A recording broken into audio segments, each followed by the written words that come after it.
Je bénirai l'Éternel en tout temps. Ses louanges seront toujours dans ma bouche. Oh, j'aime qu'on ait un problème. Et puis qu'elle est content comme ça. Ah, m'pas caché, Dieu. Depuis m'commence li Bible moi chaque jour, m'senti charge problème moi yo sorti sous dôme. Oh, si c'est comme ça, moi pour aller couvrir acheter un Bible. Dégager au marché. Mais en attendant, ou qu'attendez radio-télévision d'espoir? Radio Vision d'Espoir. Oh, moi t'attendais une annonce comme ça, oui. Mais qui ça a te dit? Lecture de la Bible en un an. Une émission qui vous accompagne à la découverte des trésors cachés de la parole de Dieu sur Radio Télévision d'Espoir. Chaque jour de 11h à 11h30 du matin, excepté mercredi 5h30, 6h de l'après-midi, samedi 7h30, 8h du matin, avec les sœurs Chantal Saint-Hubert, Claude Louis Orisma. Et votre servante, Maudeline Maurice Hilaire.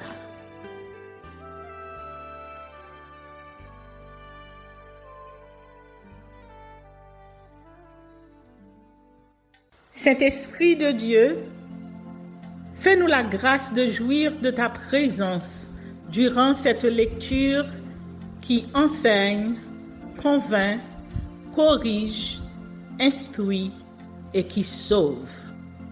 Au nom de Jésus. Amen.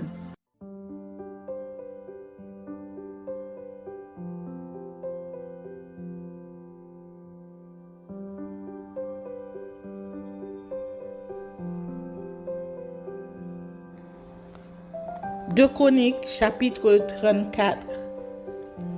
Josias, roi de Juda, son zèle contre l'idolâtrie. Josias avait 8 ans lorsqu'il devint roi, et il régna 31 ans à Jérusalem. Il fit ce qui est droit aux yeux de l'Éternel, et il marcha dans les voies de David son père. Il ne s'en détourna ni à droite ni à gauche. La 8e année de son règne, comme il était encore jeune, il commença à rechercher le Dieu de David son père. Et la 12e année, il commença à purifier Juda et Jérusalem des hauts lieux, des idoles, des images taillées et des images enfantes. On renversa devant lui les autels des Baals, et il abattit les statues consacrées au soleil qui étaient dessus. Il brisa les idoles, les images taillées et les images enfantes, et les réduisit en poussière, et il répandit la poussière sur les sépulcres de ceux qui leur avaient sacrifié, et il brûla les ossements des prêtres sur leurs autels. C'est ainsi qu'il purifia Juda et Jérusalem. Dans les villes de Manassé, d'Éphraïm, de Siméon et même de Nephtali, partout au milieu de leurs ruines. Il renversa les autels, il mit en pièces les idoles et les images taillées et les réduisit en poussière, et il abattit toutes les statues consacrées au soleil dans tout le pays d'Israël. Puis, il retourna à Jérusalem. La 18e année de son règne, après qu'il eut purifié le pays et la maison, il envoya Shaphan, fils d'Ath-Salia, Maaséja, chef de la ville, et Joach, fils de Joachaz, l'archiviste, pour réparer la maison de l'Éternel, son Dieu. Ils se rendirent auprès du souverain sacrificateur Hilkija, et on livra l'argent qui avait été apporté dans la maison de Dieu et que les Lévites gardiens du seuil avaient recueilli de Manassé et d'Éphraïm et de tout le reste d'Israël, et de tout Juda et Benjamin et des habitants de Jérusalem. On le remit entre les mains de ceux qui étaient chargés de faire exécuter l'ouvrage dans la maison de l'Éternel. Et ils l'envoyèrent pour ceux qui travaillaient aux réparations de la maison de l'Éternel, pour les charpentiers et les maçons, pour les achats de pierres de taille et de bois destinés aux poutres et à la charpente des bâtiments qu'avaient détruits les rois de Juda. Ces hommes agirent avec probité dans leur travail. Ils étaient placés sous l'inspection de Jacash et Abdias, lévites d'entre les fils de Merari et de Zacharie, et Meshulem d'entre les fils des Kéhatites. Tous ceux des Lévites qui étaient habiles musiciens surveillaient les manœuvres et dirigeaient tous les ouvriers occupés aux divers travaux. Il y avait encore d'autres Lévites secrétaires, commissaires et portiers. Le livre de la loi trouvé dans le temple. Au moment où l'on sortit l'argent qui avait été apporté de la maison de l'Éternel, le sacrificateur Hilkidja trouva le livre de la loi de l'Éternel donné par Moïse. Alors Hilkidja prit la parole et dit à Shaphan le secrétaire: « J'ai trouvé le livre de la loi dans la maison de l'Éternel. » Et Hilkidja donna le livre à Shaphan. Shaphan apporta le livre au roi et lui rendit aussi compte en disant: « Tes serviteurs ont fait tout ce qui leur a été commandé. Ils ont amassé l'argent qui se trouvait dans la maison de l'Éternel et l'ont remis entre les mains des inspecteurs et des ouvriers. » Shaphan, le secrétaire, dit encore au roi: « Le sacrificateur Hilkidja m'a donné un livre. » Et Shaphan le lut devant le roi. Lorsque le roi entendit les paroles de la loi, il déchira ses vêtements. Et le roi donna cet ordre à Hilkidja, à Achikam, fils de Shaphan, à Abdon, fils de Miché, à Shaphan, le secrétaire, et à Azaja, serviteur du roi. « Allez, consultez l'Éternel pour moi et pour ceux qui restent en Israël et en Juda, au sujet des paroles de ce livre qu'on a trouvé. Car grande est la colère de l'Éternel qui s'est répandue sur nous, parce que nos pères n'ont point observé la parole de l'Éternel et n'ont point mis en pratique tout ce qui est écrit dans ce livre. » Hilkidja et ceux qu'avait désigné le roi allèrent auprès de la prophétesse Hulda, femme de Shalom, fils de Tokehath, fils de Asra, gardien des vêtements. Elle habitait à Jérusalem, dans l'autre quartier de la ville. Après qu'ils eurent exprimé ce qu'ils avaient à lui dire, elle leur répondit: « Ainsi parle l'Éternel, le Dieu d'Israël. Dites à l'homme qui vous a envoyé vers moi: Ainsi parle l'Éternel.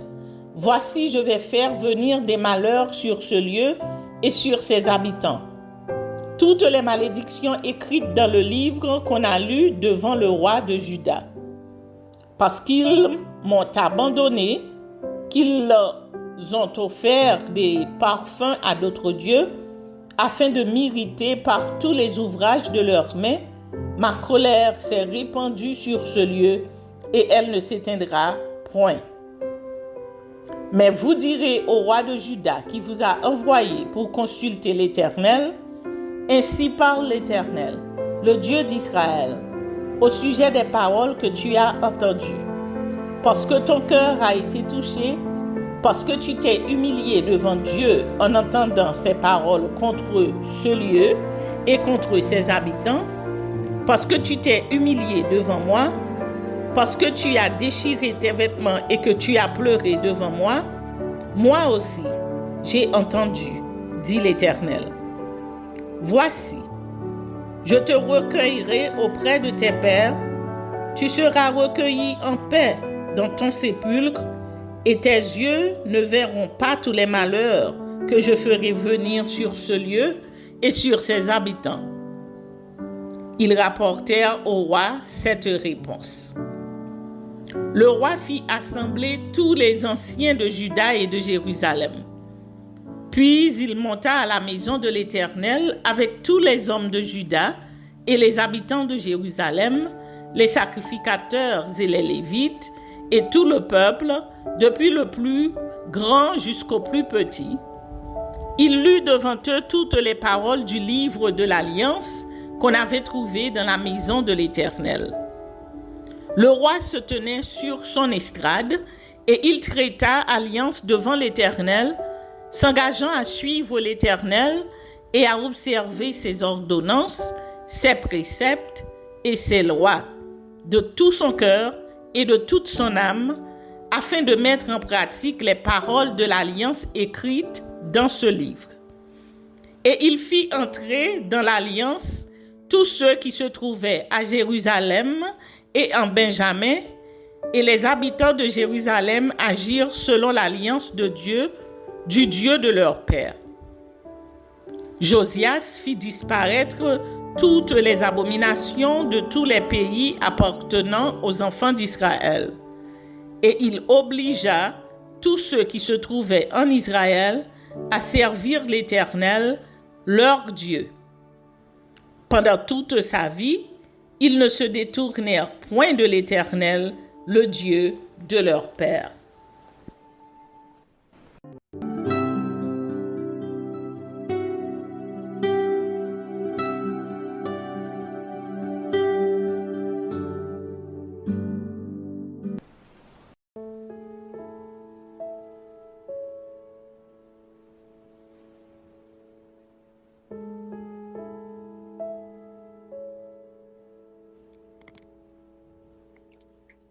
Ézéchiel chapitre 28.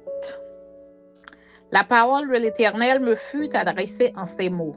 Fils de l'homme, dis au prince de Tyr, ainsi parle le Seigneur, l'Éternel.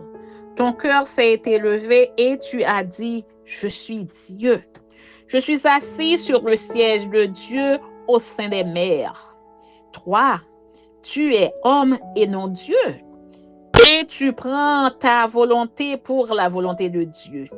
Voici, tu es plus sage que Daniel. Rien de secret n'est caché pour toi. Par ta sagesse et par ton intelligence, tu t'es acquis des richesses. Tu as amassé de l'or et de l'argent dans tes trésors. Par ta grande sagesse et par ton commerce, tu as accru tes richesses. Et par tes richesses, ton cœur s'est élevé. C'est pourquoi ainsi parle le Seigneur l'Éternel, parce que tu prends ta volonté pour la volonté de Dieu. Voici, je ferai venir contre toi des étrangers, les plus violents d'entre les peuples. Ils tireront l'épée contre ton éclatante sagesse et ils souilleront ta beauté. Ils te précipiteront dans la fosse et tu mourras comme ceux qui t'ont percé le cou au milieu des mers. En face de ton meurtrier, diras-tu, je suis Dieu? Tu seras homme et non Dieu, sous la main de celui qui te tuera. Tu mourras de la mort des incirconcis par la main des étrangers. Car moi, j'ai parlé, dit le Seigneur l'Éternel. La parole de l'Éternel me fut adressée en ces mots. Fils de l'homme, prononce une complainte contre sur le roi de Tyr. Tu lui diras, ainsi parle le Seigneur l'Éternel. Tu mettais le sceau à la perfection. Tu étais plein de sagesse, parfait en beauté. Tu étais en Éden, le jardin de Dieu. Tu étais couvert de toute espèce de pierres précieuses, de sardoise, de topaze, de diamant, de chrysolite, d'onyx, de jaspe, de saphir, d'escarboucle, d'émeraude et d'or. Tes tambourins et tes flûtes étaient à ton service, préparés pour le jour où tu fus créé. Tu étais un chérubin protecteur aux ailes déployées. Je t'avais placé et tu étais sur la sainte montagne de Dieu. Tu marchais au milieu des pierres étincelantes. Tu as été intègre dans tes voies, depuis le jour où tu fus créé jusqu'à celui où l'iniquité a été trouvée chez toi. Par la grandeur de ton commerce, tu as été rempli de violence et tu as péché. Je te précipite de la montagne de Dieu et je te fais disparaître en chérubin protecteur du milieu des pierres étincelantes. Ton cœur s'est élevé à cause de ta beauté. Tu as corrompu ta sagesse par ton éclat. Je te jette par terre. Je te livre en spectacle au roi. Par la multitude de tes iniquités, par l'injustice de ton commerce, tu as profané tes sanctuaires. Je fais sortir du milieu de toi un feu qui te dévore. Je te réduis en cendres sur la terre aux yeux de tous ceux qui te regardent. Tous ceux qui te connaissent parmi les peuples sont dans la stupeur à cause de toi. Tu es réduit au néant. Tu ne seras plus à jamais. La parole de l'Éternel me fut adressée en ces mots. Fils de l'homme, tourne ta face vers Sidon et prophétise contre elle. Tu diras, ainsi parle le Seigneur l'Éternel. Voici, j'en veux à toi, Sidon. Je serai glorifié au milieu de toi. Et ils sauront que je suis l'Éternel, quand j'exercerai mes jugements contre elle, quand je manifesterai ma sainteté au milieu d'elle. J'enverrai la peste dans son sein, je ferai couler le sang dans ses rues. Les morts tomberont au milieu d'elle par l'épée qui de toutes parts viendra la frapper, et ils sauront que je suis l'Éternel. Alors elle ne sera plus pour la maison d'Israël une épine qui blesse, une ronce déchirante parmi tous ceux qui l'entourent et qui la méprisent. Et ils sauront que je suis le Seigneur l'Éternel. Ainsi parle le Seigneur l'Éternel. Lorsque je rassemblerai la maison d'Israël du milieu des peuples où elle est dispersée, je manifesterai en elle ma sainteté aux yeux des nations, et ils habiteront leur pays que j'ai donné à mon serviteur Jacob. Ils y habiteront en sécurité et ils bâtiront des maisons et planteront des vignes. Ils y habiteront en sécurité quand j'exercerai mes jugements contre tous ceux qui les entourent et qui les méprisent. Et ils sauront que je suis l'Éternel, leur Dieu. Amen.